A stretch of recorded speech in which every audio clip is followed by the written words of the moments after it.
हमें देखना है जो मौलाना फजलुर रहमान ने जो एक दिन पहले एक इंतहाई दिलचस्प बात की हिंदुस्तान और पाकिस्तान के हवाले से कि हिंदुस्तान ने पाकिस्तान को अप्रोच नहीं किया बल्कि मौलाना को पता चला है कि पाकिस्तान ने हिंदुस्तान को अप्रोच कर रखा है। उसके हवाले से थोड़ी सी डायसेक्शन करते हैं कि मौलाना इस किस्म की स्टेटमेंट क्यों दे रहे हैं। सबसे पहले सुनिए मौलाना फजलुर रहमान ने असल में क्या कहा।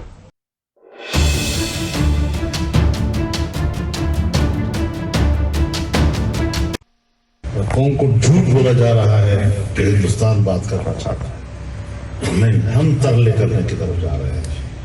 हमारी पोजीशन कमजोर हो गई है, हमारी मईशत तबाह हो गई है, हम इस काबिल नहीं है कि 24 घंटे की जंग लड़ सके, इसलिए हमें मुफाहमत की तरफ जाना पड़ रहा है, लेकिन कौमों के सौदे के ऊपर।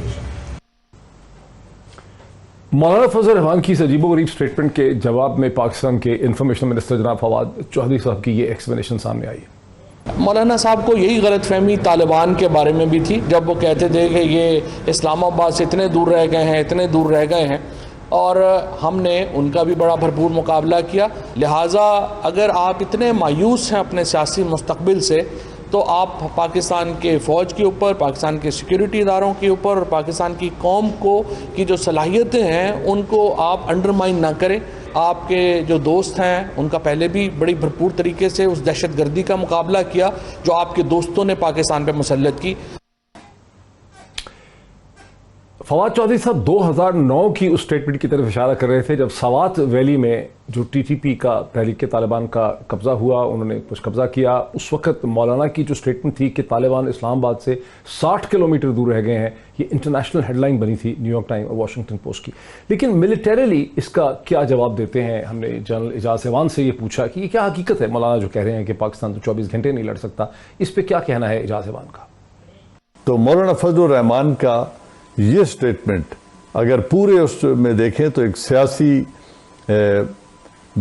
जो मैं कहूँगा दिवालियापन है कि वो अपनी पाकिस्तान आर्मी की फोर्स को डाउन प्ले करने के लिए उन्होंने एक ऐसी स्टेटमेंट दी है जो ना तो मिलिट्री के लॉजिस्टिक स्टैमिना के बारे में वो इल्म रखते हैं बल्कि आलिम दीन होने की हैसियत से जो इस्लामी तारीख है उससे भी वो बेबैरा नज़र आते हैं। एक तो उन्हें पाकिस्तान आर्मी की सलाहियतों का, उसकी वार प्रिपेयर्डनेस का और उसके लॉजिस्टिक स्टैमिना का कोई इदराक नहीं है।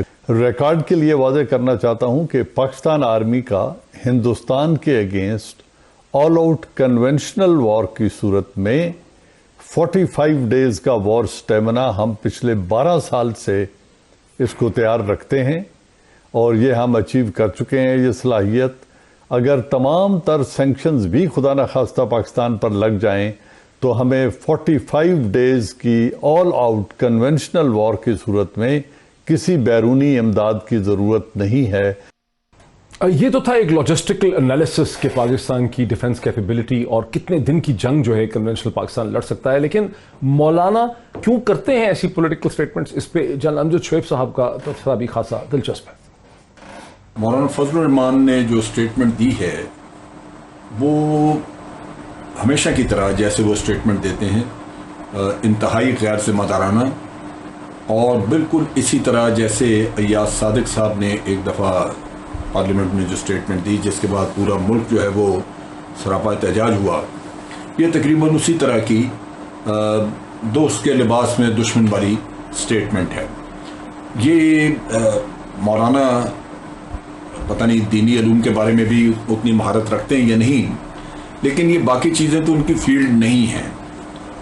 वैसे भी अगर मैं उनके पूरे कैरियर को देखूं तो मुझे कहीं याद नहीं पड़ता कि उन्होंने कोई ऐसी खुशगवार बात की हो पाकिस्तान के लिए या पाकिस्तान के मामलात में कोई उन्होंने अपना हिस्सा डाला हो। पाकिस्तान जिंदाबाद तक का तो नारा कभी उनसे सुना नहीं। कायद-ए-आज़म के मज़ार पे जाके फातिहा खानी तक कभी तक उन्होंने कभी नहीं की।